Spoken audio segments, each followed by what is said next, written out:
La France connaît actuellement un reconfinement. Entre inquiétude, colère, désarroi, les entreprises sont dans le flou et pourtant, ils peuvent compter sur l'agglomération de Saint-Quentin-en-Yvelines.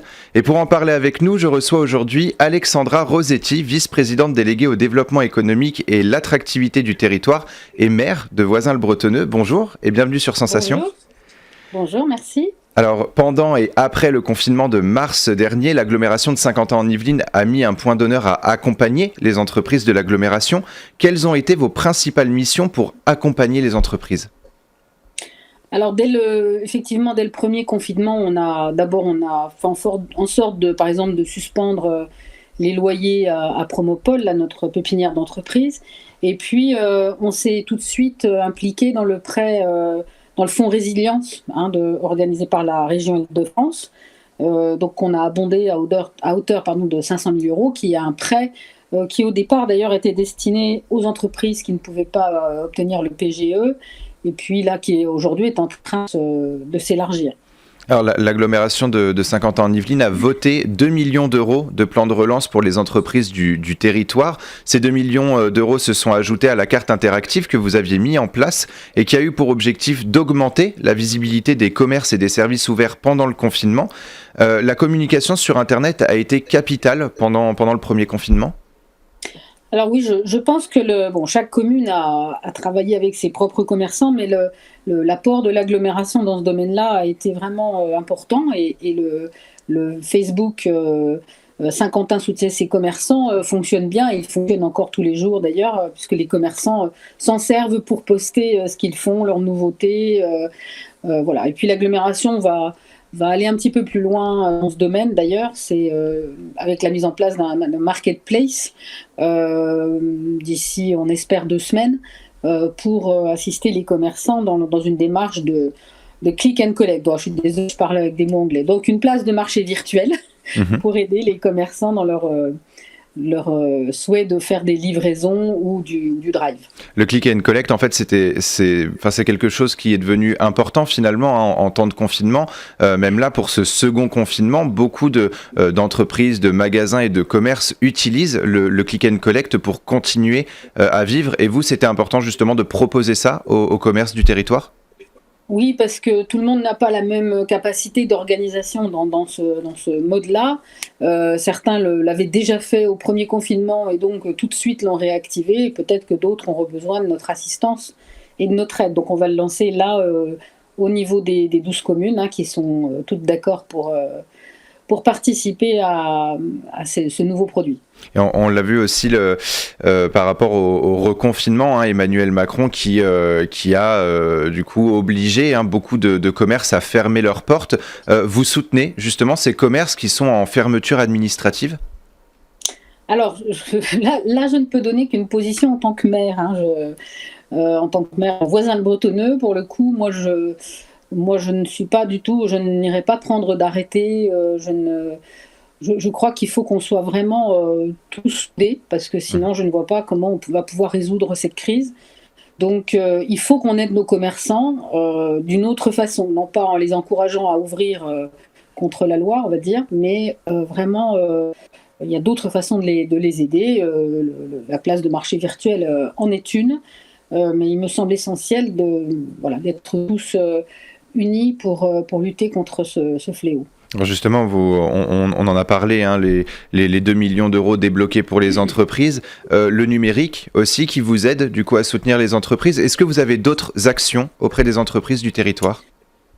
Oui, alors ce qu'on se dit, c'est aussi que les entreprises, elles ont besoin de relancer leur business, de leurs affaires. Donc on va par exemple tenir là fin novembre le Sky Business Day, qui est organisé donc par la maison de l'entreprise. Alors d'habitude, ça avait lieu au Vélodrome. C'était quelques 6 entreprises qui étaient accueillies avec des rendez-vous pour eux d'entreprise à entreprise. Donc on maintient cette journée en distanciel, puisqu'on ne peut pas le faire bien sûr au Vélodrome. Et puis ce sera une journée qui sera ponctuée par des webinaires, des ateliers. L'idée vraiment étant de continuer cette synergie entre les entreprises qui sont très demandeuses et qui ont besoin d'être accompagnées sur ce plan-là. Et on va revenir aussi un petit peu sur ce prêt résilience. On va en parler un peu plus profondément. En quoi consiste le prêt résilience et quels sont ses objectifs? Les objectifs, c'était de prêter donc de l'argent à des entreprises qui ne pouvaient pas, par exemple, prétendre au l'État, au prêt garanti de l'État, le PGE. Donc, on l'attribue en concordance avec Initiative Ski. Et l'Agglo a mis 50 ans Yvelines a mis 500 000 euros dans ce prêt. Et puis, de son côté, la région et la Banque des Territoires ont mis la même somme. Ce qui fait qu'aujourd'hui, pour les 500 000 euros qu'on a engagés, eh bien, on a accordé 1 million d'euros de prêt. Donc, on a doublé un petit peu, si vous voulez, le retour sur investissement. Aujourd'hui, on continue, bien entendu, il y a toujours des demandes, mais il faut faire attention à ce que les entreprises ou les commerces qui peuvent y prétendre ne veulent pas entasser des dettes, parce que ça reste un prêt, donc il faudra le rembourser à un moment ou à un autre. Donc, on ne va pas relancer forcément de nouveaux types de prêts. Je crois qu'il faut poursuivre sur cette voie-là, mais beaucoup d'entreprises on a déjà des dettes, il ne faut pas en rajouter. Donc nous, notre objectif, c'est plus d'être aux côtés des entreprises pour poursuivre leurs interactions, qu'elles puissent faire des affaires entre elles. Et puis nous avons aussi poursuivi, là nous sommes en train de relancer un appel à candidature pour SkiCube aussi, pour les startups, donc qui a lieu là, du 3 novembre au 2 décembre, ou du 2 novembre au 3 décembre. Et donc là, c'est aussi pour encourager les jeunes entreprises qui veulent quand même se créer. Et là, il y a un accompagnement et un soutien très fort de l'agglomération, puisque cet incubateur, en fait, est territorial par rapport à d'autres, c'est-à-dire qu'il est porté par la collectivité et qu'il va permettre d'accueillir, de soutenir, d'accompagner, que ce soit d'un point de vue juridique, d'un point de vue financier, mais aussi en termes de ressources humaines, d'apporter une expertise à ces toutes jeunes entreprises qui souhaitent se créer. Alors, ça, c'est notre rapport à nous, ça. On le ressent bien en temps de confinement, l'écoute et l'accompagnement des entreprises est votre priorité. Comment est-ce que vous vous êtes organisé justement pour être le plus présent possible pour les entreprises de l'agglomération ? Alors, par exemple, au premier confinement, on avait passé beaucoup d'appels téléphoniques aux entreprises déjà pour voir quelle était leur situation, leur demander de quel type d'aide elles avaient besoin. Donc on a ce contact qu'on peut avoir par téléphone. On a maintenu le contact, bien sûr. Alors la maison de l'entreprise ne peut plus en ce moment accueillir, par exemple, de formations de public comme c'était le cas avant. Mais par contre, on continue à proposer des formations en ligne sous forme de webinaires. Donc on est toujours en lien avec eux. Je vous dis, il y a l'organisation du Sky Business Day. Et puis, on s'adapte, grâce au numérique, on s'adapte. On a fait, il n'y a pas très longtemps, alors parce qu'il y a aussi le volet emploi qui est très important, on a fait aussi des sessions de e-job dating, c'est-à-dire de rendez-vous numériques. Alors là, c'était plus pour les jeunes jusqu'à 25 ans, je crois, pour les aider à trouver un stage, un apprentissage, une alternance ou même un premier emploi. Et ça a plutôt bien fonctionné. Et d'ailleurs, on se prépare aussi à relancer le ski en piste début 2021, qui était une rencontre justement pour favoriser les échanges entre les entreprises et les demandeurs d'emploi. Parce que ça, c'est un volet extrêmement important aujourd'hui. On voit bien qu'il y a toujours des recherches de postes qui évoluent d'ailleurs.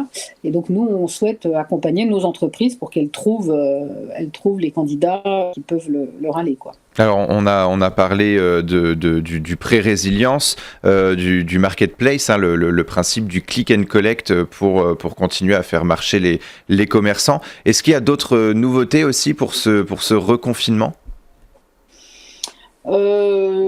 Pas spécialement, vous voyez, à part les actions qu'on mène là, on est un peu en attente de voir quelle va être la demande des entreprises. Nous, financièrement, on n'a pas non plus la compétence, c'est la région qui a la compétence économique, donc on ne peut pas, je dirais, accompagner financièrement indéfiniment, sauf à travers nos prêts. Donc nous, ce qu'on veut surtout, c'est vraiment continuer à être facilitateur de relations, puisque avec le télétravail, forcément, et l'impossibilité de se réunir, notre souhait, c'est d'aller plus sur ce créneau de facilitation avec des événements, avec utilisant le numérique. Voilà, il y a déjà beaucoup de choses qui sont mises en place, que ce soit pécuniairement ou même par rapport grâce au numérique. Merci beaucoup, Alexandra Rosetti, d'avoir été avec nous sur Sensation. Et pour revoir ou réécouter cette émission, rendez-vous sur notre site et application Radio Sensation.